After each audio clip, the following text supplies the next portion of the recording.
I see dead people. The line was whispered, not shouted, and it changed everything. Joel Osment became a cultural echo the moment he said it in The Sixth Sense. A child actor whose quiet intensity burned itself into movie history. To the public, it looked like he vanished soon after, swallowed by the same Hollywood machine that had lifted him so high. But he didn't disappear. He kept living, working, struggling, and rebuilding in ways that were far messier, darker, and more human than the myth ever allowed. Joel Osment was born on April 10, 1988, in Los Angeles, into a household where acting wasn't a dream but a daily language. His mother, Teresa, was a schoolteacher from Birmingham, Alabama, grounded and disciplined. His father, Eugene, was a stage actor who treated scripts like sacred texts.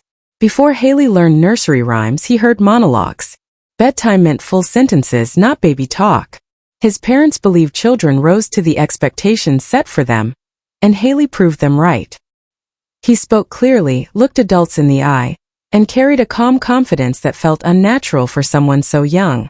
When his sister Emily was born, Haley naturally became her guide. Years later, when she stepped into her own acting career, he showed her how to stand still on camera, how to recover from mistakes, how not to panic. Acting wasn't competition in their house. It was shared survival. Despite living in Los Angeles, their southern roots stayed close. Money was often tight. Eugene's acting jobs were inconsistent. Teresa worked long hours, and their Altadena home was small. Haley played football and basketball in dusty local parks, not elite leagues. Fame wasn't the goal. Stability was. That changed in 1992, when a casting scout noticed Haley at the Tarzana Galleria Mall. Asked the biggest thing he'd ever seen, he answered honestly, an IMAX theater. That sincerity landed him a Pizza Hut commercial and a $500 paycheck. The ad ran everywhere, and suddenly the phone wouldn't stop ringing. In 1994, he landed a main role on the ABC sitcom Thunder Alley, holding his own alongside veteran actors. Later that year, he played Forrest Gump's son opposite Tom Hanks. The emotional weight of those scenes stunned directors. He memorized 10 pages of dialogue for a single take and nailed it. He wasn't even allowed to watch the finished film. Work kept piling up. Sitcoms, guest roles, physical comedy, dramatic turns. By the time he appeared on Murphy Brown, audiences saw he wasn't just cute. He carried emotional truth that felt unsettlingly real. Millions watched. Awards followed. By 11, he was earning six figures annually, maintaining a perfect GPA, and wrestling competitively at school. He never asked for special treatment. Teachers said he acted like every other kid, except he worked harder. Then came 1999. At a table read in Philadelphia, he softly delivered a line that rewired pop culture. The Sixth Sense became a phenomenon, grossing hundreds of millions worldwide. Haley was nominated for an Academy Award at 11 years old, a rarity not seen in decades. He became the gold standard for child actors. His face was everywhere, but he retreated whenever possible. He skipped red carpets, went back to school, and quietly started therapy. The role had left him hyper-aware, constantly feeling watched, as if the ghosts he portrayed followed him home. Success didn't slow. Pay it forward pushed him emotionally further. AI artificial intelligence demanded physical transformation, isolation, and exhaustion. He spent months in motion capture suits, underwater training, and heavy prosthetics. The line between acting and identity blurred. By his teens, he was famous, wealthy, and deeply unsettled.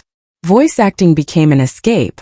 As Sora in Kingdom Hearts, he recorded hundreds of hours alone in sound booths, screaming battle cries until his throat gave out. His voice reached millions of players worldwide, becoming a source of comfort and connection. By 18, the pressure cracked.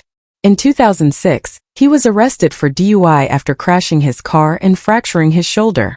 Rehab followed. Probation. Silence. Hollywood moved on quickly. He stepped back, questioning whether acting was love or survival.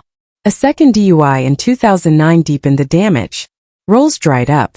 He left Los Angeles and moved to New York, enrolling at NYU's Tisch School of the Arts.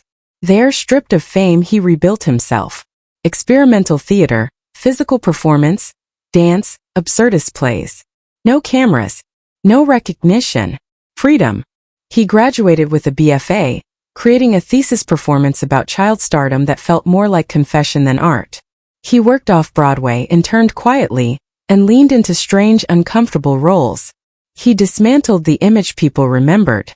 Films like Tusk erased any trace of the wide-eyed boy audiences clung to. Comedy followed, sharper and more self-aware. He proved he could still steal scenes but on his own terms. Television revived him. Future Man gave him space to lead again, blending absurd comedy with emotional weight. He broke ribs during filming and kept going. Voice work remained steady. Kingdom Hearts 3 pulled him back into the booth for hundreds more hours, his voice now older, heavier, but still familiar to millions. He wasn't chasing fame. He was working. Then 2025 hit hard. A wildfire in Altadena destroyed his home, killed his dogs, erased personal history. His parents lost their house too. Grief hollowed him out. Months later at a ski resort in Mammoth Mountain, police body cameras captured him intoxicated, yelling slurs, spiraling publicly. Cocaine charges followed. The footage went viral. For a moment it looked like the final collapse. But he didn't hide. He apologized publicly, took responsibility, entered therapy, and didn't ask for forgiveness. By summer he was back on a red carpet, calmer, lighter, promoting Happy Gilmore 2. Voice roles followed. Guest appearances lined up. He spoke openly about child stardom as a ghost he'd finally learned to live with. Fame gave him everything and took just as much. He admitted he used to cry alone without knowing why. Now he said he understood himself a little better. Haley Joel Osment never really disappeared. He just stopped performing the version of himself everyone wanted. He fell, rebuilt, and kept going. The boy who once saw dead people grew into a man who faced his own ghosts and chose, again and again, to stay.